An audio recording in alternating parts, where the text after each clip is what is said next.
මැතිවරණ කොමිසම විසින් සකසන ලද 1955යි 19 ඒ කියන්නේ ඇලයිරක් 19 සහ 2015 5යි 29 වෙනි දින අතිවිශේෂ ගැසට් පත්‍රය මගින් නිකුත් කර ඇති මුද්‍රිත හා විද්‍යුත් මාධ්‍ය සඳහා නිකුත් කළ උපමාන මේ විද්‍යුත් හා මුද්‍රිත මාධ්‍ය සඳහා පනවන උපමාන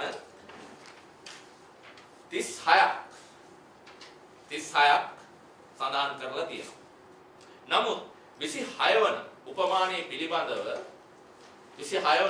පිළිබඳව බරපතල ගැටලුවක් මතු කරන්න අපිට සිද්ධ වෙලා තියෙනවා. ඒ පිළිබඳව අපේ තිබෙන නොඑකඟතාවය අපි මැතිවරණ කොමිෂන් සභාවට ප්‍රකාශ කර සිටියා. මේ 26 වෙනි උපමානය සඳහන් වෙන්නේ ජාතික ගීය, ජාතික දජය, ඓතිහාසික දජ, පළාත් සහ ප්‍රාදේශීය දජ, ආගමික සංකේත, ආගමික දජ, ආගමික ශාස්ත්‍රවරුන්ගේ හෝ ආගමික නායකයින්ගේ සිතුවම් හෝ ඡායාරූප පක්ෂ කණ්ඩායම් හෝ අපේක්ෂක ප්‍රවර්ධනයට හෝ අගතියකට හේතු වන පරිදි ප්‍රචාරණය හෝ විකාශනය නොකළ යුතුය.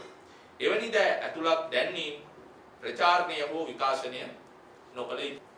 ඒක නිසා අපිට පේනවා මේ උපමානයේ තුලින් මේ විද්‍යුත් හා මුද්‍රිත මාධ්‍ය වලට පනවන මේ උපමානය මේ 26 වෙනි උපමානයේ තුලින් කිසියම් විදිහට අගතියක් අපිට සිදු වෙනවා කියලා. අපිට මේකෙන් වියුක්ත කරන කතා කරන්න බෑ. නිසා දේශපාලන කටයුතු සම්පූර්ණයෙන්ම අපේ ජාතික සංස්කෘතියෙන් අපේ ජාතික ආගමික ඒ සංස්කෘතිය බෞද්ධ සංස්කෘතිය සම්පූර්ණයෙන්ම බැහැර කරලා සාකච්ඡා කරන්න බෑ, කතා කරන්නත් බෑ, අපේ කටයුතු අපිට කරගෙන යන්නත් බෑ.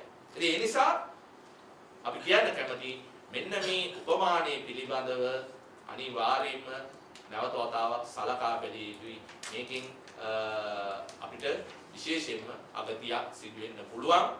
ඒ නිසායි අපි මේ ඉල්ලීම කරන්නේ නැවත වතාවක් මැතිවරණ කොමිෂන් සභාවේ සභාපතිතුමා ඇතුළු ඒ ඉන්න අනිකුත් නියෝජිතයින් සියලු දෙනාගෙන් අපි ඉල්ලා සිටිනවා මේ පිළිබඳව නැවත වතාවක් සලකා බලන්න.